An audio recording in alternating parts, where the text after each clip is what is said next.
At least আমরা রাজবাড়িতে চলে আসছি। আসলে ওটা বাজারের মধ্যেই ছিল, আমরা আসলে জানি না। আমরা অনেক ঘোরাঘুরি করলাম, ঘোরাঘুরি করার পর হচ্ছে রাজবাড়িতে আসে যে সেটা হইতেছে তো লিসবন ধরে কি কি জানেন।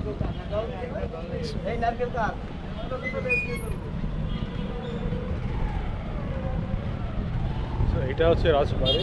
এই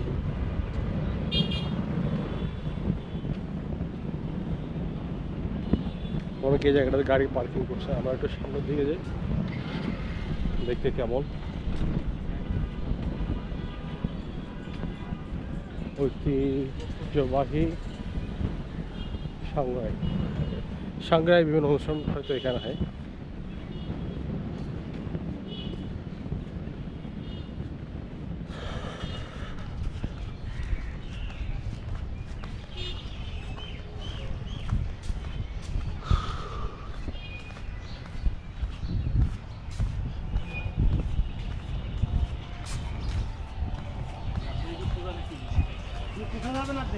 রাজবাড়িতে এটাই তো না না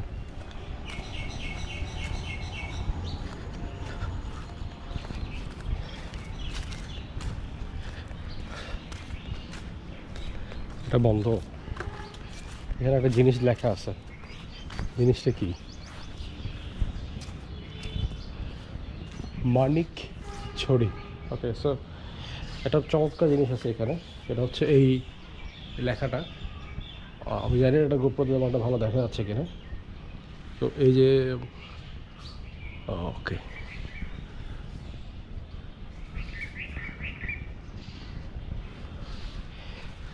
মানে পুরোনো দিনের এই ইয়াটা, এই যে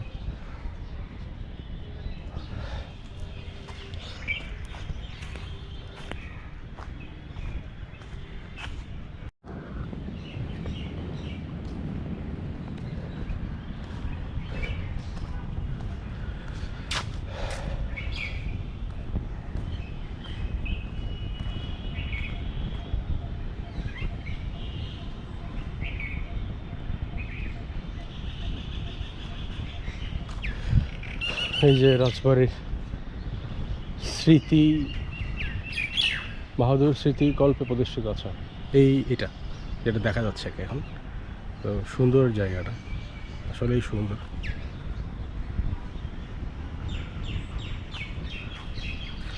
ওটা ছবি নেই।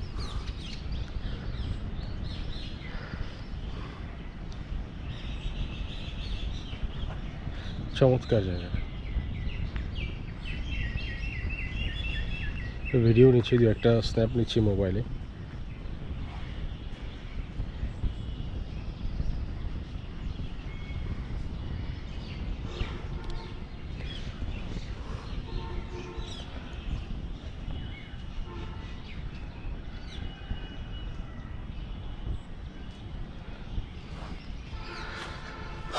সামনের দিকে যাই।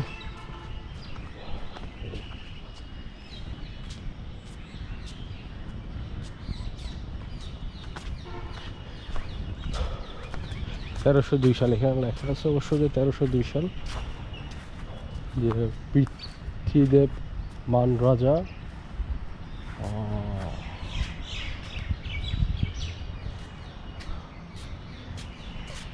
নিপ্রুচাইন বাহাদুরের স্মৃতি প্রকল্প। আচ্ছা, চমৎকার স্মৃতি প্রকল্প। এটা হচ্ছে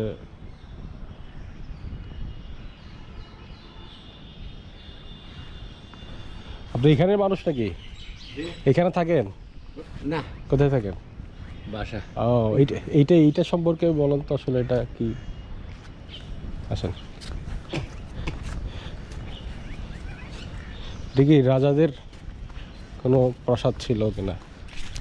এই জায়গাটা রাজাদের ছিল, এটা কি মান রাজা? এই জায়গাটা কি? এটা ওই বান রাজা, এটা একটা কার্যালয়। ও, কার্যালয় ছিল। আসলে বলতে গেলে হ্যাঁ পৌষ মাসে, হ্যাঁ প্রতিটি বছরে হ্যাঁ পাকিস্তান আমল হইতে হ্যাঁ হ্যাঁ বাংলাদেশ পৌষ মাসে এখানে মিলতো। আচ্ছা আচ্ছা, সপ্তাহে সপ্তাহে শনিবারে? না, সপ্তাহে আচ্ছা আচ্ছা, এক সপ্তাহে 7 দিন হ্যাঁ হ্যাঁ এটা দিন তারিখ নেই, আচ্ছা। কারণটা হলো ওর আন্ডারে হ্যাঁ প্রায় বিগত 80 উপরে আছে ওর হ্যাঁ হেডম্যান। হুম খাগড়াছড়ি জেলার হেডম্যান ছিল, হ্যাঁ হেডম্যান কারবারি। হ্যাঁ। এখানে মানরাজা বাহাদুর এখানে মেলামেল ও কর দিত ওরা এখানে আইয়া ট্যাক্স দিয়ে কর দিত। ও বছরে এটা রাজা বাহাদুরকে কর দিত। আচ্ছা আচ্ছা আচ্ছা আচ্ছা, বুঝতে পারছি। এই বাড়িতে এইটা ও চমৎকার। হ্যাঁ এক সপ্তাহ এখানে মেলা মিলত পৌষ মাসে। পৌষ মাসে। আচ্ছা এটা এটা আমার জানা মতে আর কি। না ঠিক আছে, এটাই মনে হচ্ছে ওখানে যে যা দেখে বোঝা যাচ্ছে। এইটা মূলত হচ্ছে ওই, হ্যাঁ ওই একটা ট্যাক্স দেওয়ার জন্য বা কর দেওয়ার জন্য রাজার সাথে একদিন সবাই মিলতো, কেউ বাজার করতো, মেলা হতো। তো সেইখান থেকে মূলত এইটার উৎপত্তি, যেটা বুঝলাম। তো এইখানে হচ্ছে রাজা বসতো, বাহাদুরকে সবাই ট্যাক্স দিত, কর দিত। আর এই ট্যাক্স কর দেওয়ার মাঝে মাঝে ওই একটা বাজার হতো, মেলা হতো, যেটা এখনও রয়ে গেছে, যেটা মেলা হচ্ছে বা বাজার হচ্ছে। তো তখনও সেটা ছিল। আর এই দিনটা একদিন, সপ্তাহে একদিন এটা খোলা থাকে। তো আমার ভাগ্য ভালো যে আমরা আসছি। তো এখানে একটা বৌদ্ধবিহারও আছে। তো বৌদ্ধবিহারটা হচ্ছে এটা। এটা হলো মন্দির, রাজার মন্দির।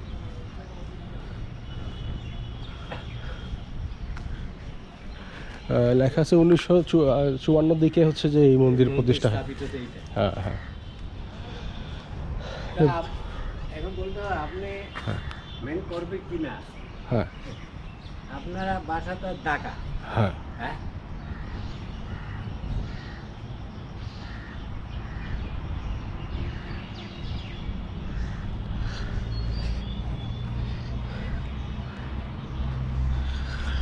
ওকে। সো এটা মোটামুটি একটা মানে প্রাচীন মন্দির, স্থাপিত মন্দির। এবং এটা হচ্ছে সেই পুরাতন।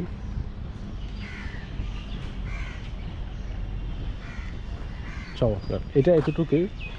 আবার ভিতরের দিকে একটা অংশ দেখা যাচ্ছে যেখানে প্রবেশ নিষেধ লেখা আছে। সো এখানে হচ্ছে যে হয়তো সরকারি কোনো কর্মকর্তা বা তারা থাকে, এমন কিছু একটা জায়গা। ভিতরে মনে হয় যাওয়া যাবে না।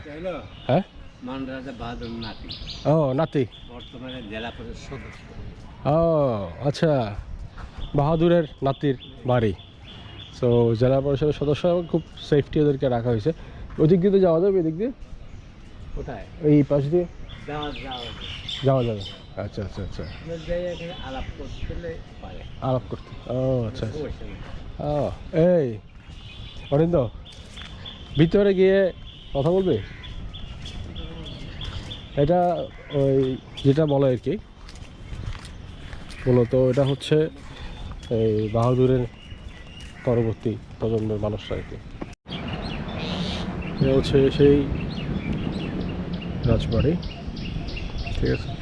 সো রাজবাড়ির ওই পাশে হচ্ছে যে তাদের ওই যে পরবর্তী প্রজন্মরা এই পাশে আছে, প্রিন্স, তারা প্রিন্স বলে এটাকে, বা কুমার বলে। ওকে, সো আমরা যেখানে এসেছি সেটা হচ্ছে মং রাজবাড়ি বলা যায়। তো 1800 সালের কিছুটা আগের দিকে সাধারণত এই মং রাজবংশ ত্রিপুরা বংশের এক কন্যাকে বিয়ে করছে আদিপুরুষ কংজং ত্রিপুরা। আদিপুরুষ হচ্ছে কংজং ত্রিপুরা, মূলত এই মং বংশের একজন, যে হচ্ছে বিয়ে করে আর কি কোনো ত্রিপুরা রাজবংশের। একটা নিস্তব্ধ পরিবেশ, চমৎকার পরিবেশ, সুন্দর। আজকে খবর নিলাম যে কুমার বা তাদের প্রজন্মের পরবর্তী যে প্রজন্ম তারা হচ্ছে নাই, থাকলে হয়তো আজকে কথা বলা যেত। আমরা একটু দেখি। আর দেখার আসলে কিছু নেই এখানে। এই যে পুরাতন যে ঘরগুলো ছিল সেগুলো একটু রিপেয়ার করছে, এটা একটু সুন্দর করছে, যেখানে আসলে বসে বাহাদুর নিজে হচ্ছে যে ট্যাক্সগুলো কালেক্ট করতো। তো এটা নট ব্যাড।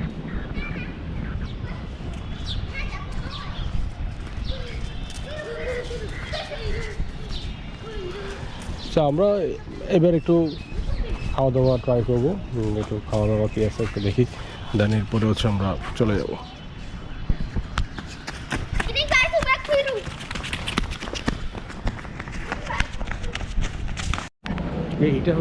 এটা হচ্ছে পুরাতন একটা স্মৃতি, মানে অনেকটা এরকম পুরাতন একটা কালার, যে মানিকছড়ি। তাহলে মানিকছড়ি সম্পর্কে আসলে অনেক কিছু জানার আছে।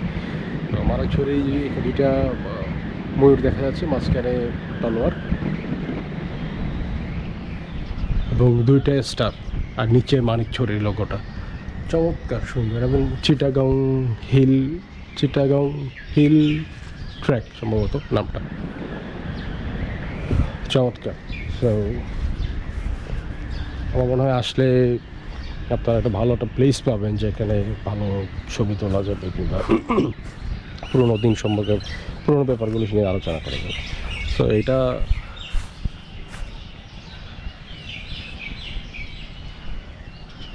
বাগানের মতো, বাগানে মানে পিচফুল একটা জায়গা এখানে। তারপরে দেখি